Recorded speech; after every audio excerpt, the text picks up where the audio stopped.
So this video, we're going to show you the installation of the cellular data logger.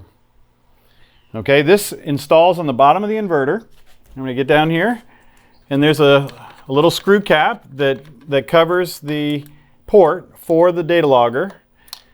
And it's keyed, so it just goes right up inside there when you get it keyed correctly. And you tighten it down, and that seals it, holds it in place.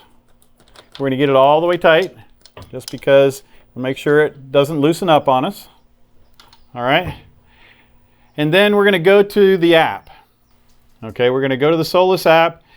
And in this case, we've already set up the account. We set up the plant, the location. That's already on here. And now we're going to actually connect the device.